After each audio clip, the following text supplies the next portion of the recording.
नमस्कार, स्वागत है आपका भू अध्यादेश अधिनियम अभियान के चैनल यानी कि भू टीवी पर। भू कानून हिमाचल की तर्ज पर हो और भूमि की लड़ाई पूरे उत्तराखंड में चल रही है। ऐसे ही एक शख्स जो पिछले 25 सालों से उत्तराखंड में जगह जगह सामाजिक कार्य करता है और समाज में उन पेड़ों को हिलाते रहते हैं कि समाज कैसे अच्छा हो, कैसे नियम कानून की पैरवी की जाए, कैसे नियम कानून लागू हो। हमारे बीच में हरजिंदर सिंह हैं जो सामाजिक वरिष्ठ सामाजिक कार्यकर्ता हैं और साथ ही साथ आप आरटीआई एक्टिविस्ट हैं। एक प्रकरण जो आया है मसूरी में सराय एक्ट यानी कि होटलों के माध्यम से, आप थोड़ा सा मास्क भी अगर हटा देंगे तो अच्छा रहेगा। तो सिंह साहब बताइए, आप कितने सालों से सामाजिक कार्य कर रहे हैं उत्तराखंड? सामाजिक कार्य का तो हमारा काफ़ी लंबा इतिहास है। मैं काफ़ी वर्षों से सामाजिक कार्य करता हूँ और समाज की समस्याओं के लिए हम लोग संघर्षरत रहते हैं और हमने उत्तराखंड आंदोलन में भी भागीदारी की है। और इसमें हमें कहीं भी सामाजिक स्तर पे जो बुराई नज़र आती है उसके खिलाफ लड़ने से कभी हमने परहेज नहीं किया और प्रदेश हित में हमेशा तत्पर रहते हैं हम समस्याओं के प्रति लड़ने के लिए। एक बात बताइए, जो सराय एक्ट है उस एक्ट के तहत जो आपने आरटीआई डाली थी डिस्ट्रिक्ट मजिस्ट्रेट के पास और एमडीटी के पास, क्या है ये 25 होटलों का जो ये होटल बने हैं अवैध? ये मैं आपसे बताना चाहता हूँ कि हमारा कहने का मतलब ये है कि उत्तराखंड का जो प्राकृतिक इतिहास रहा है वो इतिहास पूरे वर्ल्ड, हमारे देश में क्या पूरे वर्ल्ड में उसका एक महत्व है और प्रकृति हमारे जो उत्तराखंड की है उसका अलग इससे महत्व है। तो उस प्रकृति को बचाने के लिए और जलवायु परिवर्तन को देखते हुए उसको बचाने के लिए हम काम कर रहे हैं। और जैसा कि पिछले दिनों हमारे विभिन्न सरकारों ने यहाँ की प्रकृति को बचाने के लिए और भूमि को बचाने के लिए कई भूमि संबंधी कानून बनाए हैं और लेकिन उन कानूनों का सख्ती से पालन नहीं किया जा रहा है।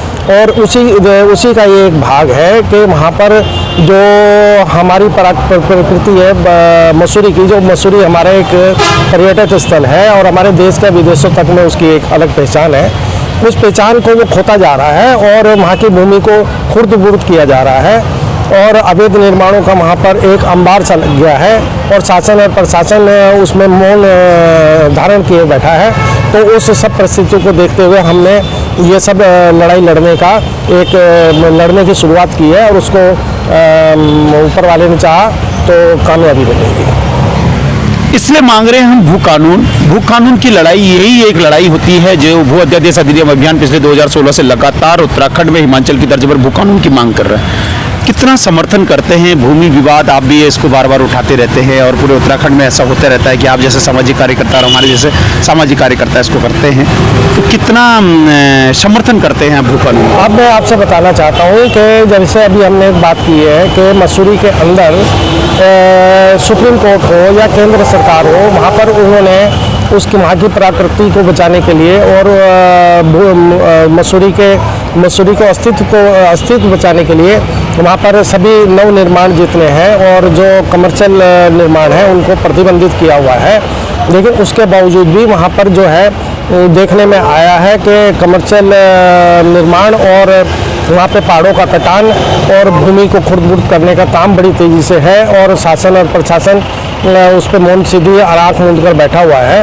और ये आने वाले समय में हमारे प्रदेश के लिए बहुत घातक होगा क्योंकि हमारी जो प्रदेश की आय है वो पर्यटन से काफ़ी हद तक आती है और पर्यटन में वहाँ दिल्ली के लोग या कहीं और देश के कोने कोने से लोग हमारे मसूरी में आते हैं तो वो एक वहाँ की वेदर जो है उससे आकर्षित होकर आते हैं।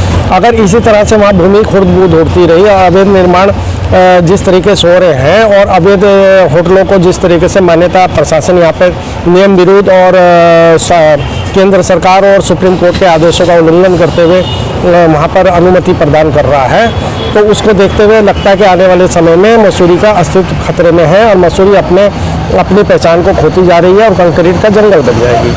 और हाँ, तो और इसका कहने का मतलब मेरा ये है कि जो यहाँ की पहचान है और पर्यटन आने वाले समय में जब वहाँ का मसूरी अपनी पहचान खो देगी तो पर्यटक वहाँ पर क्यों आएगा? तो ये सरकार को भी समझना चाहिए कि वहाँ की जो पर्यटक की आय है वो तभी बरकरार रहेगी जब उसका अस्तित्व, मसूरी का अस्तित्व और सौंदर्य बना रहेगा।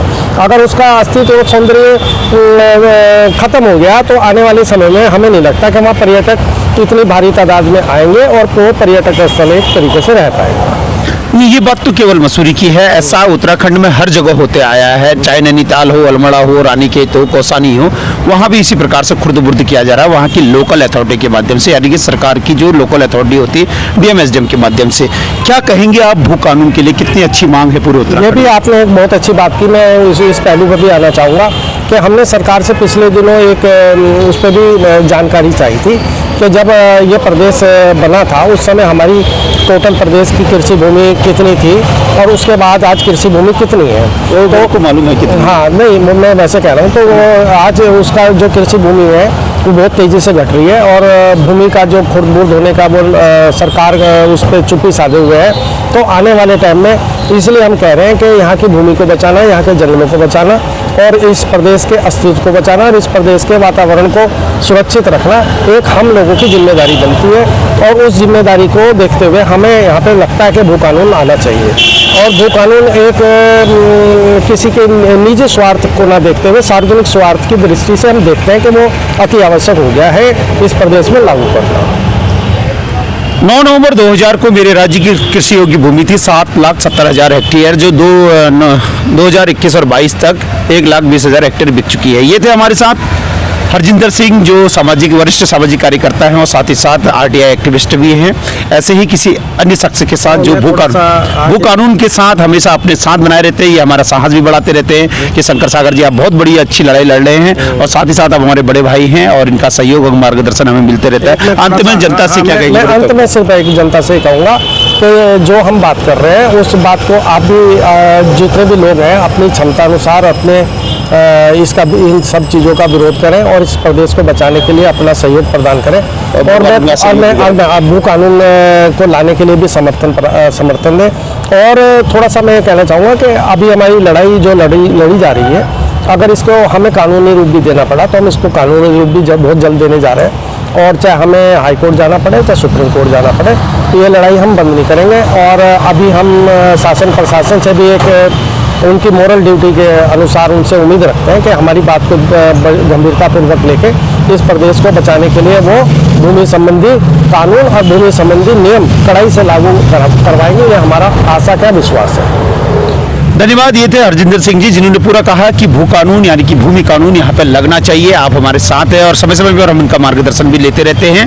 आप सभी उत्तराखंड वासियों से निवेदन है, जैसे कि हरजिंदर सिंह जी ने कहा, कि हर स्तर पर जो जितना सक्षम है वो अपने अपने क्षेत्र, अपने तहसील, अपने ब्लॉकों में भूमि से संबंधित, भू कानून से संबंधित लड़ाई को लड़ें और अपने क्षेत्र के जल जंगल जमीन रोटी बेटी संस्कृति को बचाने में पूरा सहयोग करें। कैमरामैन सुधीर बर्थवाल के साथ मैं शंकर सागर, देहरादून से नमस्कार।